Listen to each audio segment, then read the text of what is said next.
अगर मैं खुलेआम चैलेंज देके कहता हूं कि मधुबन विधानसभा क्षेत्र में अगर देखा जाए तो लगभग 10 सालों से बीजेपी के नेता विधायक हैं और आपके ही जात से हैं और आपके ही जात में बहुत सारे लोगों का विकास नहीं हो पाया। हम लोग क्षेत्र भ्रमण कर रहे हैं तो रणधीर को लोग नकार रहा है कि हम अब की बार चुनाव उनको वोट नहीं करेंगे।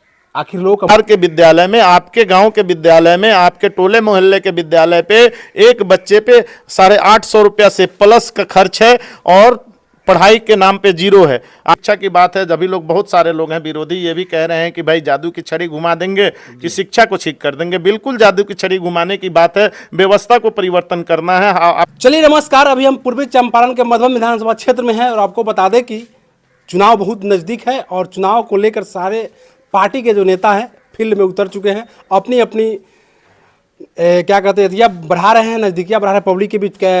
उसी में आपको बता दें कि अभी मेरे साथ है जन स्वराज के कदावर नेता और शक्तिशाली समझिए और लोग के बीच जाने वाले बहुत अच्छे संभावित विधायक प्रत्याशी भी मनोज कुमार सिंह जी हैं। थोड़ा इनसे हम बात करने की कोशिश करेंगे, इनके आवाज़ पे पहुंचे हुए हैं और उन्हीं मुद्दे पर बात करेंगे। राजनीति के बिहार में जो चुनावी होने जा रहा है उस पर क्या इनका ख्याल है और क्या ये जन स्वराज से लड़ेंगे भी, क्या कहेंगे सर? नमस्कार आप जी, आपका भी स्वागत है और आपके दर्शकों को भी मेरे तरफ से नमन बंदन नमस्कार जी। और आपका बहुत बहुत स्वागत। सर, आप मधुबन विधानसभा क्षेत्र के संभावित प्रत्याशी है, विधायक प्रत्याशी, क्या कहेंगे सर? एक तरफ है पूर्व से आपके ही समाज के विधायक हैं और आप भी उसी समाज से है विधायक, क्या किनको जनता चुनेगी सर?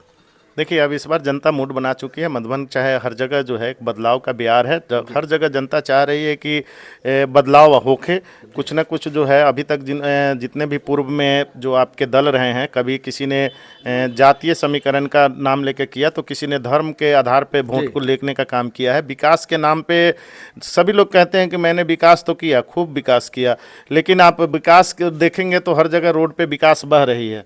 आप देखेंगे हर जगह गड्ढा बना हुआ है, पानी बनी हुई है, बिजली की क्या समस्या है आप सबों से सब चीज़ से अवगत होंगे ही। आप ब्लॉक में जाएंगे तो बड़े बड़े गेट लगा दिए गए हैं कि भैया जिसके पॉकेट में पैसा नहीं है वो ब्लॉक के अंदर एंट्री नहीं कर सकते हैं। आज जो है कहीं ना कहीं एक तरफ कट्टा की सरकार रही थी तो एक तरफ कलम से जो है लूटने का काम किया जा रहा है। तो दोनों तरफ कहीं ना कहीं जो जितनी भी अभी तक बिहार में सरकार आई है, केवल लूटने के अलावा, भ्रष्टाचार के अलावा और कोई काम नहीं किया गया है। किसी ने पलायन की बात नहीं की, किसी ने आपके शिक्षा की बात नहीं, किसी ने आपके उत्थान के लिए कभी बात नहीं किया। सब ने, कई लोग कहते हैं कि भैया एक दो दल नारा देता है कि देश कौन बचाएगा, तो देश भाई कौन बचाएगा? जो सब अभी गरीब व्यक्ति है, जो नंगा है, जो भूखे हैं, उनसे आप देश की रक्षा करेंगे कि पहले आप उनको रोजी रोजगार दे के मजबूत बनाएंगे, तब वो व्यक्ति देश की रक्षा करेगा, तब वो व्यक्ति आपको जात की रक्षा करेगा, तब वो व्यक्ति अपने धर्म की रक्षा करेगा। तो कहीं ना कहीं धर्म के नाम पे लोगों को गरीब और बेरोजगार बना के लोगों को छोड़ दिया गया है। जी सर, शिक्षा पर सर जन स्वराज का क्या ख्याल है सर? हम अक्सर बोला जाता है जब भी कोई पार्टियाँ आती है, कोई विधायक या सांसद आते हैं क्षेत्र में लड़ाई लड़ने तो बहुत सारे मुद्दे लेकर जाते हैं, लेकिन कोई शिक्षा पर बात नहीं करता। अभी जो बिहार की जो शिक्षा है एकदम चौपट सा हो गया है। आपको 7वां 8वां तक जो बच्चे पढ़ते हैं उनको ABCD तक नहीं आता है, ककहारा पहारा तक नहीं आता है। तो इस पर आपके पार्टी का क्या ख्याल है सर? सर बिल्कुल, जो विज़न है हम लोगों का, 5 विज़न में एक शिक्षा को भी पहली प्राथमिकता दी गई है। जब तक आप पढ़ेंगे नहीं, आप अपने स्थिति को सुधार नहीं कर सकते हैं। आप एक अशिक्षित व्यक्ति को 10 लाख रुपया उठा के दे दीजिए, उसको खर्च करने का एक अलग तरीका होगा, और शिक्षित व्यक्ति को दे देंगे तो वो उस पैसे को सजा संवार के और बिजनेस में इन्वॉल्व करके कहीं ना कहीं उसको बढ़ाने का काम करेंगे। तो शिक्षा हर समाज के लिए, और एक चीज़ जान लीजिए कि जब तक हर समाज को, सबको साथ लेके नहीं चलेंगे और सबका विकास जब तक नहीं होगा तब तक जो है आपके बिहार का विकास नहीं है संभव। आप कहीं ना कहीं जो है दबे ही रहेंगे। और आपका जैसे आज शोषण हो रहा है बिहारियों का, बाहर में गाली दिया जाता है, गाली शब्द के नाम से किया जा रहा है। तो जब तक आप सर्व समाज को लेकर सबका विकास नहीं करेंगे तब तक जो है पूर्ण रूप से आपका विकास संभव नहीं है। रह गई शिक्षा की बात है, जब भी लोग, बहुत सारे लोग हैं विरोधी, ये भी कह रहे हैं कि भाई जादू की छड़ी घुमा देंगे कि शिक्षा को ठीक कर देंगे। बिल्कुल जादू की छड़ी घुमाने की बात है, व्यवस्था को परिवर्तन करना है। आपके साथ मौजूद सारा चीज़ है। शिक्षा पे करोड़ों रुपया खर्च हो रहा है, एक बच्चे पे आपको लगभग 850 रुपये का मैंने बिहार के विद्यालय में, आपके गांव के विद्यालय में, आपके टोले मोहल्ले के विद्यालय पे एक बच्चे पे 850 रुपया से प्लस का खर्च है और पढ़ाई के नाम पे जीरो है। आपके टीचर की एक एक टीचर की सैलरी लाखों रुपए हैं।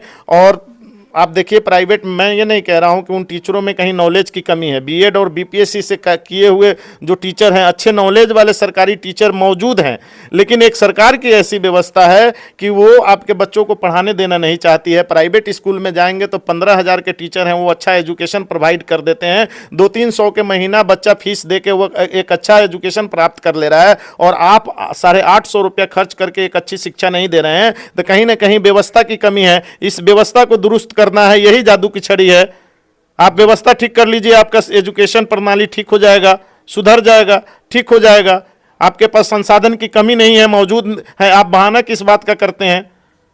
लूट है, खिचड़ी के नाम पे पानी बच्चों को पिलाया जा रहा है, स्कूल के मेंटेनेंस के नाम पे करोड़ों रुपए लूट लिए जा रहे हैं। तो कहीं ना कहीं व्यवस्था की कमी है। आज अगर हमारी सरकार जन स्वराज की सरकार बनती है और कहा जा रहा है कि जब तक हम स्कूल को हर जगह नेत्रहाट और नवोदय भी जो है वो सरकारी स्कूल ही है, उनके भी टीचर का वही एक वेतनमान है जो आपके गांव के स्कूल का है, लेकिन वहाँ व्यवस्था सही है तो वहाँ एजुकेशन टॉप क्लास का है, और आपके यहाँ व्यवस्था की कमी है तो वहाँ एजुकेशन शून्य है, नगण्य है। इसी व्यवस्था को कंप्लीट करना है कि वही वाली व्यवस्था जो है नेत्रहाट और नवोदय वाली व्यवस्था जो है आपके यहाँ स्कूल में डालना है। हो सकता है कुछ समय लगेगा, उस समय के पीरियड में आप अपने बच्चे को प्राइवेट स्कूल में भेजिए। जन स्वराज यही कह रही है कि आप अपने बच्चे को प्राइवेट स्कूल में भेजिए, प्राइवेट स्कूल का फीस मैं दूंगा, सरकार देगी। तो कहीं ना कहीं जो है आज भी तो सरकार दे रही है। 850 रुपये एक बच्चे पे कम खर्च नहीं हुआ एक महीने में जी। तो ये खर्च के बावजूद भी आपका पढ़ाई नहीं है, तो व्यवस्था की कमी है। यही जादू की छड़ी घुमानी है। ऐसे ही रोजगार में जादू की छड़ी घुमानी है। आपका पैसा पलायन होकर दूसरे स्टेट में जा रहा है, सीडी रेशियो आपका ठीक नहीं है। आपका बैंकों के पास एक नियम होता है कि जो भी पैसा जमा होता है उसका 70% लोन के रूप में देना है, लेकिन लोन की जो व्यवस्था आपके यहाँ है वो किस टाइप की व्यवस्था है, आप लोगों से या किसी से छुपा हुआ नहीं है। लोन के लिए आपका चप्पल घिस जाएगा। आप अगर कहीं कोई काम करते हैं तो लोन के लिए 6 महीना दौड़ेंगे, पता चलेगा कि उस बीच में आपके घर में आपको खाने की कमी हो गई, रोजी रोटी की कमी हो गई। तो एक तरफ आप सोच रहे हैं कि मैं बिजनेस करने के लिए लोन लूं, और दूसरी तरफ आप गरीब होकर चले गए, मजबूर में आप छोड़ के भाग जाइएगा, चलो भैया हम फिर जहां हैं वहीं कमाने जा रहे हैं। तो ऐसी व्यवस्था है आपके यहाँ लोन की। अगर यही चीज व्यवस्था होती, आज जो है एक छोटा सा फाइनेंस कंपनी है, बाइक किस्तों पर दे दिया तो हर घर में 2-4 बाइक मिल रहा होगा। आज से 20-25 साल पहले किसी भी घर में मोटरसाइकिल वगैरह नहीं उपलब्ध होती थी कोई। और सरकार इसी टाइप की अगर व्यवस्था करती, आपको अगर छोटा मशीन, लघु कुटीर उद्योग के रूप में प्रोत्साहन करके इन चीज़ों को दिया जाता, तो सामान का प्रोडक्शन हम करते, वो यहाँ के जनता को भी, यहाँ के पब्लिक को भी सामान सस्ता मिलता, और प्लस में हर घर को रोजगार भी मिलता। जी सर, मधुबन विधानसभा क्षेत्र में अगर देखा जाए तो लगभग 10 सालों से बीजेपी के नेता विधायक हैं और आपके ही जात से हैं, और आपके ही जात में बहुत सारे लोगों का विकास नहीं हो पाया। हम लोग क्षेत्र भ्रमण कर रहे हैं तो रणधीर को लोग नकार रहा है कि हम अब की बार उनको वोट नहीं करेंगे। आखिर लोगों का मूड किधर है सर? कोई भी अगर कोई व्यक्ति अपने माने कोई प्रतिनिधि चुनता है तो वो एक से रिश्तेदार और संबंधी नहीं चुन रहा है, कहीं ना कहीं जो है एक प्रतिनिधि चुन रहा है। प्रतिनिधि किसी एक जात के नहीं होते हैं, किसी एक धर्म के नहीं होते हैं। प्रतिनिधि का मतलब है कि इस क्षेत्र का विकास करना। तो कहीं ना कहीं है उनको केवल वोट लेने के लिए कोई व्यक्ति अगर जात का बनता है, अगर किसी भी व्यक्ति का, अगर मैं खुलेआम चैलेंज देके कहता हूं कि अगर कोई एक जाति के नाम पे, कोई अपने जात के नाम पे किसी व्यक्ति के पास जाके वोट मांगता है कि मैं आपके जाति का हूं, तो वो केवल स्वार्थ में अपने वोट के लिए जा रहा है। आज 10 साल में मैं आपको चैलेंज देता हूं कि 10 व्यक्ति ऐसे किसी राजपूत समाज का लेके आइए जिनके बारे में अगर कोई कह दे कि राणा रणधीर सिंह ने मुझे ये काम करके मुझे बहुत अच्छा बना दिया, मैं गरीब था, मुझे मैंने एक अच्छा माहौल में हमें शिक्षा दे दिए, अच्छा रहने के लिए दे दिए, तब मैं समझूंगा कि हाँ भैया जाति के नाम पे या धर्म के नाम पे या किसी और चीज़ के नाम पे वोट होता है। यहाँ तो केवल लेने के लिए जाति का नाम है।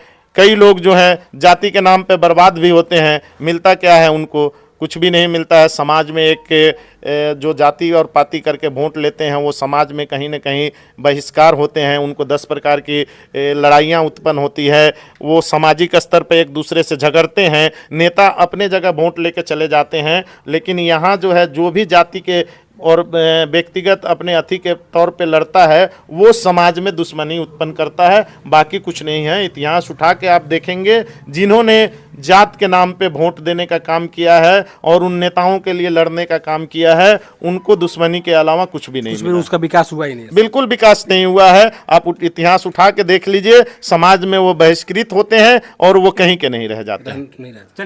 चलिए आपको बता दें कि विधानसभा चुनाव बहुत नज़दीक है। आपको बता दें बिहार में होने जा रही है, और मेरे साथ समाजसेवी मनोज सिंह और जनसुराज के कदावर नेता के हैं, और क्षेत्र में घूम भी रहे हैं, भ्रमण कर रहे हैं, बहुत सारे जनसुराज के लिए ये बहुत अच्छे प्रयास भी कर रहे हैं। विशेष आप विधानसभा चुनाव नज़दीक आते जा रहे हैं, पल पल का अपडेट हम विधानसभा का देंगे, प्रत्येक विधानसभा में घूमकर। विशेष आप राजू मुखिया को देख रहे थे। धन्यवाद।